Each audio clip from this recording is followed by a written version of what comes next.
Okay, how do you pose to make your butt look nicer? I always try, but it ends up flat in pictures. I would recommend that you watch my 3 posing tips video, which I'm gonna link, but I'll give you a quick preview of it now. It's gonna be a little embarrassing if people are walking by.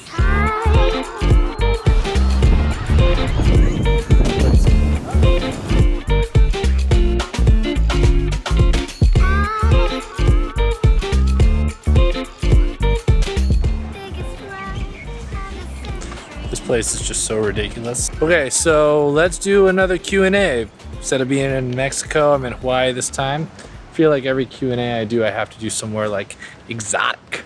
Where am I going tonight? Someplace exotic? My Christopher Walken isn't very good. All right, this might be a nice place to get started. Oh yeah, that's pretty nice. So I really loved doing the Q&A last time. I thought it was super fun, so I wanted to do another one. I asked on Instagram. Again, if you guys aren't following me on Instagram, that's the place to go when you want to be involved in something like this. Ask you guys, what do you guys want to know? What do you want to learn? What do you want to learn about boudoir? What do you want to learn about photography? And so let's go ahead and answer some of those questions. I don't know how long I'm gonna be able to do this on this hammock, but let's get started. Question number 1. Some say the 105 millimeter make the best portrait lenses, but you use the 50 millimeter. Yes, I use the 50 millimeter because I think the 105 is likely discussed as the best portrait lens for specifically headshots. You know, faces, I think that can be really flattering. I love shooting headshots at 85. You know, if you're trying to make it the most flattering, that's different than the most personal, and I think boudoir should be a very personal look to your images. It's just personal preference. 50 for me. All right, how do you manage light? What exact part you need and how much you need as you use natural light only. Natural light is just something you guys are gonna have to learn to see. You're just gonna have to start to see it. And my recommendation on this is look for it. So when you're out, when you're sitting at a restaurant, look at the people, look at their faces. Are they facing the windows? Are they facing away from the windows? Do they have light on their hair? Are there catch lights in their eyes? Is the color of the light good? Because if it's bouncing off of something, is the light directly hitting their face or is it hitting the table first? When you're walking down the street, look for pockets of light coming in through the alleyways. When you are inside your house and you guys are playing games or eating dinner, when you're driving on the street and you're stopped at a stop sign, look around at the light and really take a look to see what's happening. And it's gonna make natural light so much better and it's gonna make so much more sense. I cannot emphasize this enough. All right, my arm's getting tired, so we gotta find a new spot.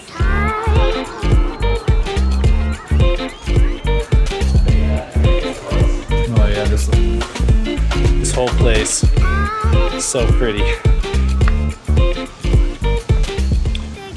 Okay, this is so much easier to not be holding the camera anymore.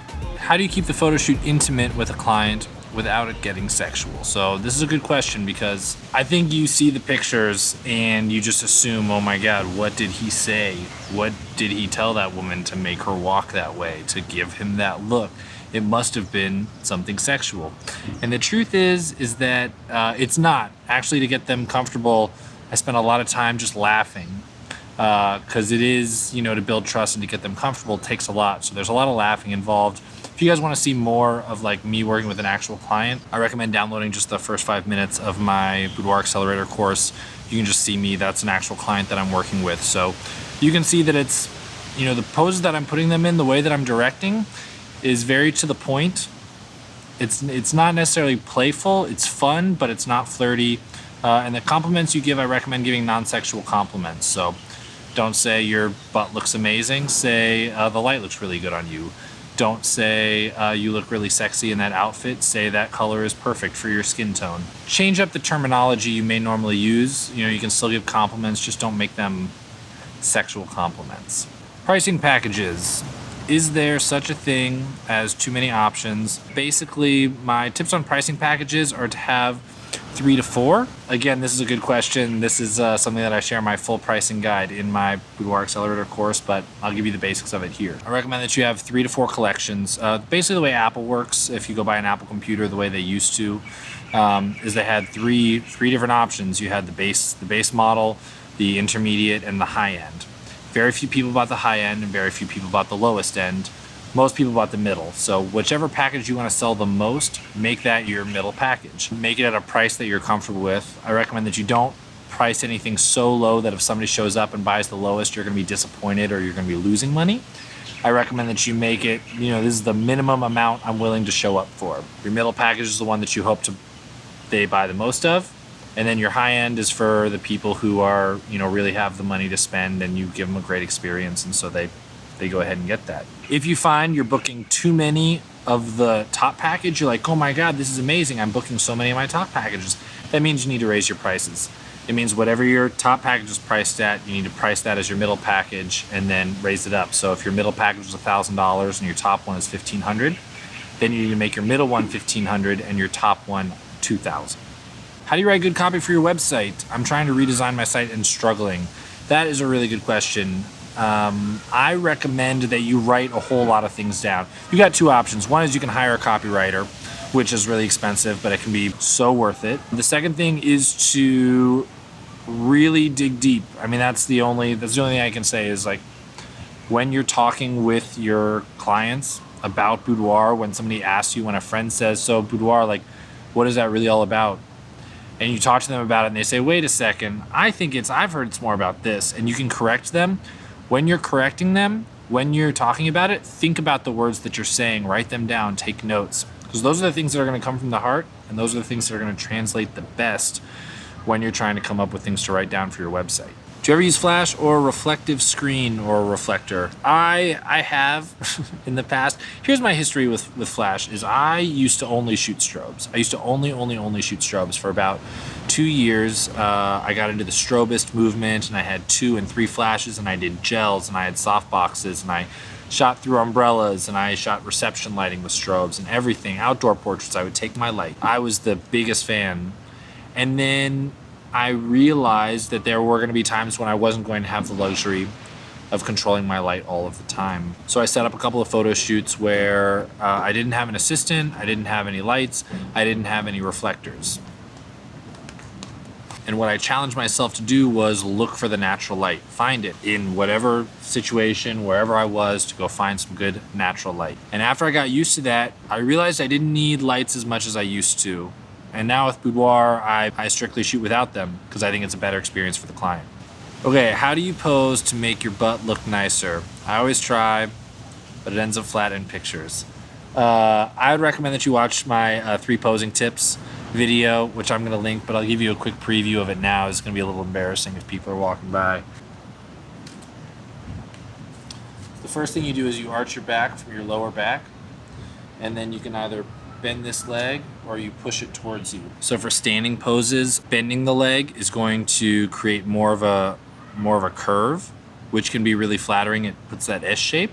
However, if you want to just make the butt look bigger, what you want to do is you want to put pressure on that leg and lean it towards the camera, and that's going to make it look bigger. So those are 2 really simple ways, for standing poses to help either, add more of an S shape or make your butt look bigger.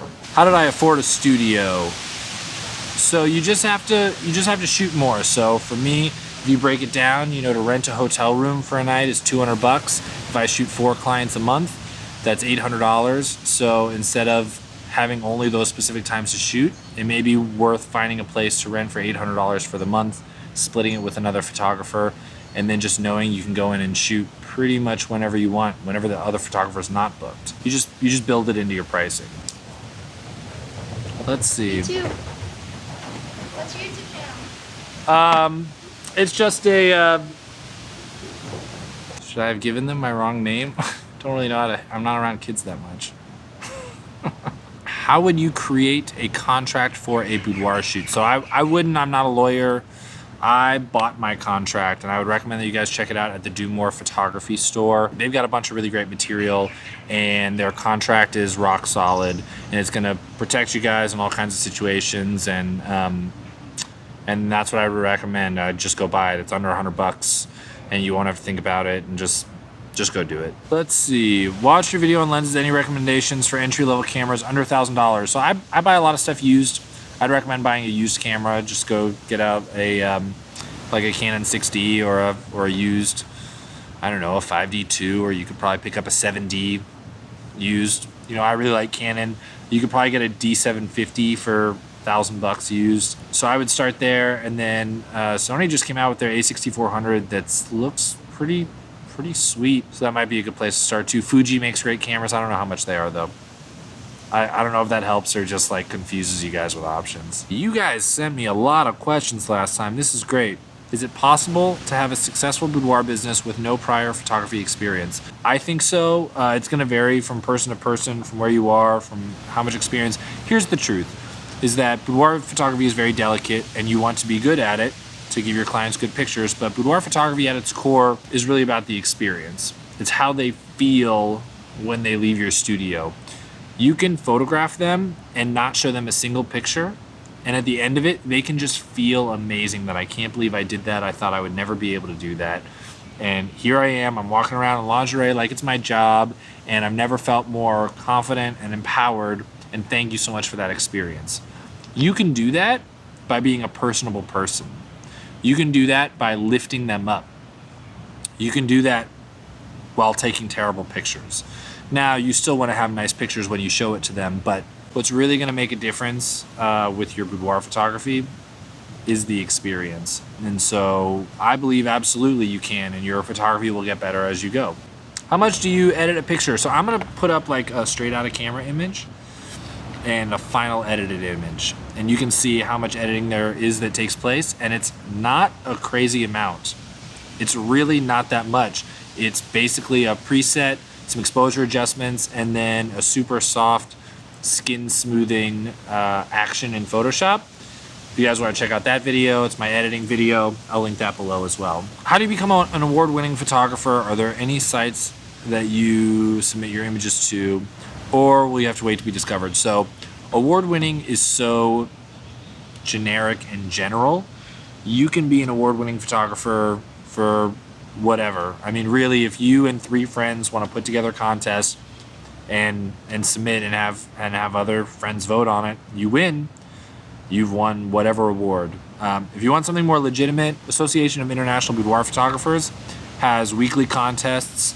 They've got daily image contests. They've got themed contests. If you hop into some other groups, I believe Sheer Photography does one that allows you to submit your images, and they'll pick a winner. AIBP does Photographer of the Year. So there's a couple different things like that. So I would hop on some different boudoir Facebook groups, some boudoir associations, and those guys are always hosting contests where you can win, become award-winning. Favorite pose for women? This varies from person to person, so everybody I shoot is a little bit different. The way their hair falls, the color of their skin, the shape of their body, the outfits that they have. Because with certain women, I like one pose, and with other women, I like a different pose, and with a third, whatever it is. If you want to see some of my favorite shots, I would just go to my website and scroll through my portfolio. I just updated it for this year, so it's all of my favorite pictures from the past year. Let's see, so I did my first boudoir shoot a few months ago, and it was fire, but my wife is leery of my reasons. Do you have any suggestions? So I've gotten this question a few times from a few different people, from a few different guys who want to shoot this, but they're worried about what their wife is going to think. My biggest advice on that is to talk to your significant other. This is totally a communication thing. If they're not comfortable with it, then they're not comfortable with it, and that's totally fine. Every relationship is different. I've dated people who have been really uncomfortable with it, and I've dated people who think it's the most amazing thing in the world that I empower women. And so it'll really depend. But the more knowledge they have about it, I think the better. If they get a chance to see you work, if they get a chance to be a part of the experience, they'll see that it's not a sexual, kind of thing. It's always less risque than you think it is from the pictures. So that's my little bit of advice on it. But just talk about it. If it were me and somebody said, I met the woman of my dreams and she said, look, you just can't shoot boudoir anymore. I don't know. I'd probably be able to find something else that I would like to shoot and work with it. It'll just depend on your relationship. So definitely don't take that as relationship advice from me. Oh, it is mosquitoes. All right, I gotta finish this up inside. I'm getting bit. Oh, that hurt. You guys, those were some major bug bites. I had to go get that after bite that you rub on that like numbs your bug bites. I'm a delicate flower. you'll learn this about me. But cool, I think that actually wraps up this Q&A. I hope that was super helpful for you guys. And if you're really liking this content, let me know. Leave a like, leave a comment.